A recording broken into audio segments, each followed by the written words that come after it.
What's up, guys? Welcome back to my channel. It's been a while. You guys, I haven't done this in a while, so let me know if the volume is too high, too low, or anything like that, first of all. Today, we're going to go back to Larry Bird, but see, I've done so many reactions with Larry Bird that I don't know exactly which ones I've done, like all of them. But this one I don't think I've done. It's a documentary. It's a different kind of documentary. I don't think it's the actual Larry Bird one. But I'm gonna do this in part series because it's so long. Yeah, so I don't want an hour and a half long video. So I'm gonna do it. This is part one. So this one is Larry Bird Beyond the Glory basketball documentary. So if you're new to the channel, hit that like button, subscribe, and let's get into it. Don't believe it! Phelan is at the bottom of that pile! Behind the net, the Sanderson.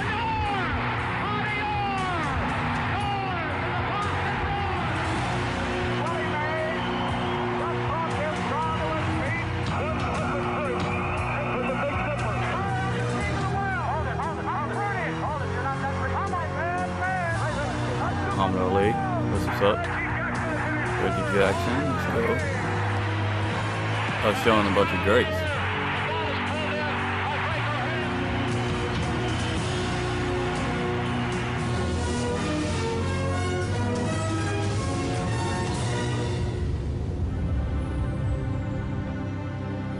Hello, I'm Chris Fowler for Sports Century.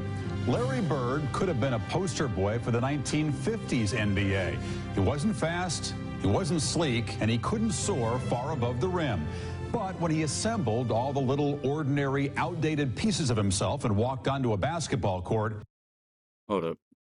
all That was a the nice little jumper. ordinary, outdated pieces of himself He and got some walked nice onto air a on that. basketball court, he was a player for all ages, styles, and colors.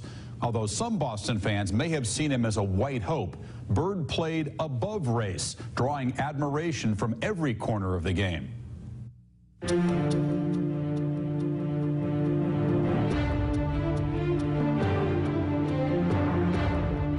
When I played, Larry Bird was the only one I feared.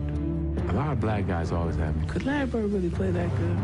I said, man, Larry Bird was so good, it's frightening. You are watching what greatness is all about. If you put all of us in a room, you know, Magic, Jordan, myself, and Bird probably be the guy who walks out of the room at the end of the day. Oh yeah. Bird. Yeah, there's probably gonna be a lot of stuff we've already seen in here because we watched so many videos, reacted to so many videos. Most of this is probably will be stuff we already seen, but I guess it's kind of cool we see it all in one video instead of just a bunch of multiple videos. So that's cool. And I'm not sure exactly what he means by that. He'd probably be the one to leave the room. Maybe he trash talks some way out of it, or he beats everybody up. I have no idea what he's talking about there. Y'all let me know if y'all do. The guy who walks out of the room at the end of the day. We had a three-point contest at the All-Star break, and Larry walks in and says, I hope all you guys in here are thinking about second place because I'm winning this. Excuse me? And he started shooting, and he just didn't miss. I love that confidence right there. Larry was the originator of getting in your face and talking trash. And then you sit there and you go, well, this guy up in my face talking noise. He ain't that fast, he's slow, but he knew how to aggravate you, agitate you enough to get you out of your game. I was guarding in my rookie year. He looked at me and he goes, you can't stop me. And I looked at him and I said, gosh, boy, you're so confident. He was confident? You're a rookie. You don't know anything. He proceeded to score like 10 straight points on me. The coach took me out the game. He walks by and he's laughing at me. Larry Bird catches the ball in the corner. I take off running out at Larry Bird. And right when he's getting ready to shoot, I jump.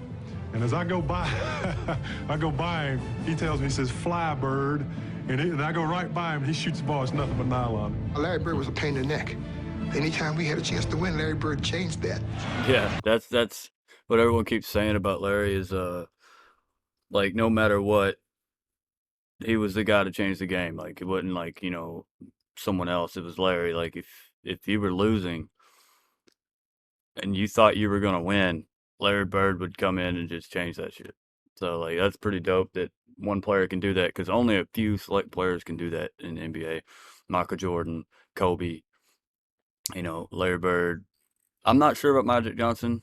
I know he's good, but I don't think he's that guy. I think he's more of a pass first player. He would give it to, Kareem to make the last shot or, someone else. Like LeBron is not really that guy because he is a pass first too. So, yeah, that's pretty cool. Whoops. He tells me, he says, fly, bird. And I go right by him, and he shoots the ball. It's nothing but nylon. Larry Bird was a pain in the neck. Anytime we had a chance to win, Larry Bird changed that. Larry Bird. I love this shot. His own shot. I love that shot. There was a I've never seen confidence that. you had.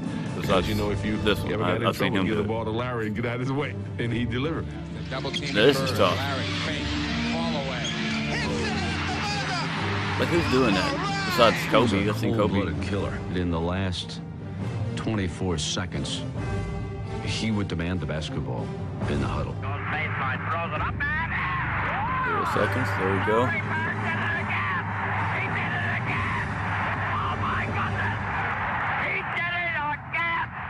He was a basketball genius.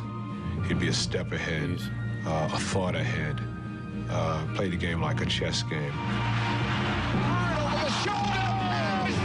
I'd much rather guard Michael Jordan than Larry Bird because you have to play the game as a thinker when you're playing him. You have to get inside his mind. Larry wasn't quick, couldn't jump really high, but there was just some sleepless nights. Bird takes the pop. It's gone. It is gone. Bounce, Bird. Nice tip to McHale. He had a mind that was like a camera. He had the best hand-eye coordination, maybe, of anybody that ever played basketball. Great pass. Great pass. Bravado, backed by a devilish brilliance, helped earn Larry Bird the distinction as the only forward to win 3. Sorry about that, guys. Someone needed something. All right, anyway, let's get back to it. Go back a little Brilliance helped earn Larry Bird the distinction as the only forward to win 3 MVP awards. Off the court, he was also less than angelic, playing pranks and telling tales, always at home in the company of bib overalls, cheap cigars. Isn't that how he broke his back? Doing stuff in the yard, like mowing his lawn or something? He's always doing his own thing, like he never hired anybody. Isn't that how he broke his back or messed up his back? And telling tales, always at home in the company of bib overalls, cheap cigars, and tap brew. He was a beer in the garage guy in the Champagne League. That's where he feels comfortable. I mean, he's, a beer in the garage and a little conversation and tell a couple of stories, and that's a good time.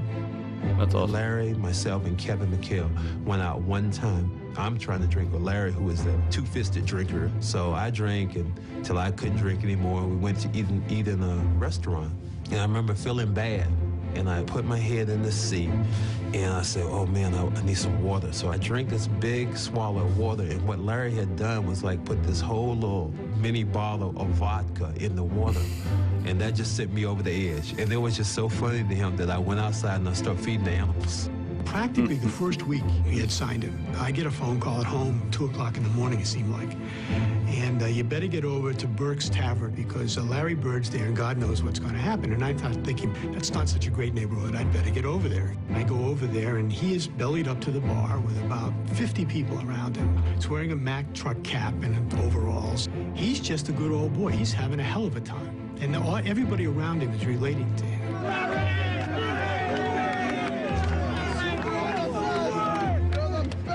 He knew the janitors and the equipment guys, and those were his guys more than the high roller luxury box guys. He doesn't like phonies, stiffs them. I love that.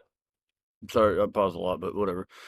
I love that because, like, he reminds me of, like, I come from this little bitty 400 people town, and that's pretty much how everyone in that town is. The same way we're more into the low class, like working people. We respect them. We help them out more than the luxury people. Because if a luxury person comes in our town, we're all like, who gives a crap? Like, we don't even care. Like, we're just like, okay, whatever. Like, a celebrity comes in here, we're like, nah. But Larry Bird comes in our town, that'd be a different story. Because people will definitely try to worship him for sure in our little town. Yeah, I think that's cool that he loves live the normal people, I guess you'd say. But that's awesome. That gives a lot of props to him and his character. So Those are his guys more than the high roller luxury box guys. He doesn't like phonies, stiffs them out right away. He relates to a plumber or an electrician or a cop, you know, because that's what he came from. We had a great dinner, and we said, hey, Larry, you know, you gotta give a good tip. What? All they did was bring it from the kitchen to here? No. Yep, tipping Larry good. Gets up, goes in the back, and gives it the big tip to the cook. He's very tight, and he doesn't like to spend money. And we're playing blackjack. After a couple hands, Larry, I think, is down like $1.50 or something, you know. He leaves. Yeah, I'm looking, where's he going, you know? And he's gonna quit because he's losing money. He had this kind of inferiority complex. I remember him telling me when we had a long interview about dreaming about money. And it was something he constantly dreamed about. And he would find a huge sum, like $1 million, under the front steps. I think it related to the fact that the Birds were kind of poor white trash, or some people thought they were. First of all, everything they're saying about Larry Bird definitely resonates with me, and like, you know, it's pretty cool because, you know, our family was never rich, you know, and I don't know, it's just really cool to see that he was down to earth, and I can relate to him a lot in those, you know, categories. But that's awesome, and I really hate this. I'm white, but you know, I hate when people say white trash. It's just very degrading to white people if you're poor. I'm just saying, I don't like it. I don't think people should use that. I'm not trying to be that guy that like it's all about race. No, nothing about racism or nothing like that. It's just literally that term is just a horrible term. You know what I mean? Just because you're poor don't mean you're trash. You know what I mean? Don't call people trash. I'm just saying. I don't like that term. The Birds were kind of poor white trash, or some people thought they were. So that he always had that to sort of rise above. And obviously, like a lot of people who are gifted in that one way, he could do it on the basketball court. Gotta show him who you are. On Friday nights, the high school gym in French Lick, Indiana, reverberates with the sounds of teenagers, adults, and entire families. Basketball provides Larry Bird's hometown with its strongest cultural pulse. It's a way of life.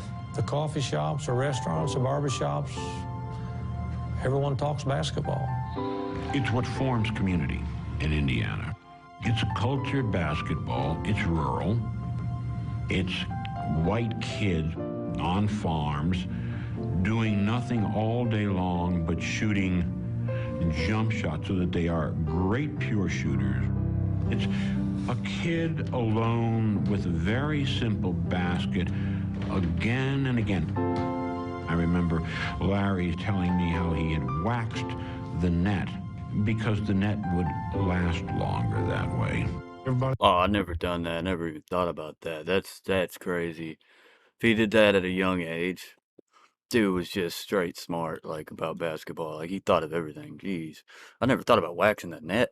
My old net we had a double rim. That's what we learned on. And, man, we never even thought about that. We just put a new net when it broke. But, dude, the stereotype about the white basketball shooting good and all that stuff is so true because me, my brothers, all my friends, all we did was work on our shot until we perfected it. Until we can make 33s in a row, we were not stopping. So like, yeah, that's definitely, that stereotype is completely true. Like 100%. But yeah, I just wanted to let you know that I would have never thought about waxing the net. We just put a new one every time. The net, because the net would last longer that way. Everybody in That's cool. my town had the same things. It seemed like nothing. So all we did was play sports. Born in nearby West Baden in 1956, Bird was raised in French Lick, one of the poorest towns in Indiana. And the Birds were among its poorest families. Larry's father, Joe, bounced from one blue-collar position to another. His mother, Georgia, worked 2 jobs. He grew up in one of the most simplistic ways imaginable. His family didn't have a phone till he was a teenager. Dude, that's crazy. His dad worked. His mom worked 2 jobs and still poor. 3 jobs and still poor. What in the world, dude? Those business must have been hurting or something, because 3 jobs nowadays, you at least you make a decent money. I mean, you will have no time to yourself or with your family, but you'd be making decent money. You'd be able to have a, decentish house and stuff. But geez, how are you still poor with 3 jobs? Someone let me know anything else in that story, unless it tells me here. Ways imaginable. His family didn't have a phone till he was a teenager. They didn't have a TV for a long time either. The Byrds routinely moved to different rented house, none of which were ever big enough to accommodate everybody, so that the Byrd brothers would routinely move in with the grandmother for a school year to alleviate the space crunch in the house. Really, the essence of Larry to me is his mother, who would get up at 3:30 in the morning and go work at a diner in the morning, and then come back as the kids were getting ready for school, get them off to school, and then trudge off to her next job because they didn't have a car. And Larry talks about his father. No car. Golly, they had to walk to work? Golly. That's tough. That's tough, man. That is very tough. Oh my gosh. Sorry guys, I'm gonna have to cut it here. Part 1. I didn't want it to be too long, so like I wanna keep going. I'm gonna do part 2 pretty soon. This is very awesome because this documentary is like showing me a lot more on the home side of him and what he grew up and his family and his dad's brothers, just the way he was at a younger age and how it resonates into NBA and all that stuff. This is cool. I love this with everything. Oh my gosh. Anyway, guys, if you like the video, like and subscribe. I'll be posting this pretty soon, and I'll be doing part 2 probably the next day. So, all right, thank you. Love you guys. Hope to see you soon. Peace.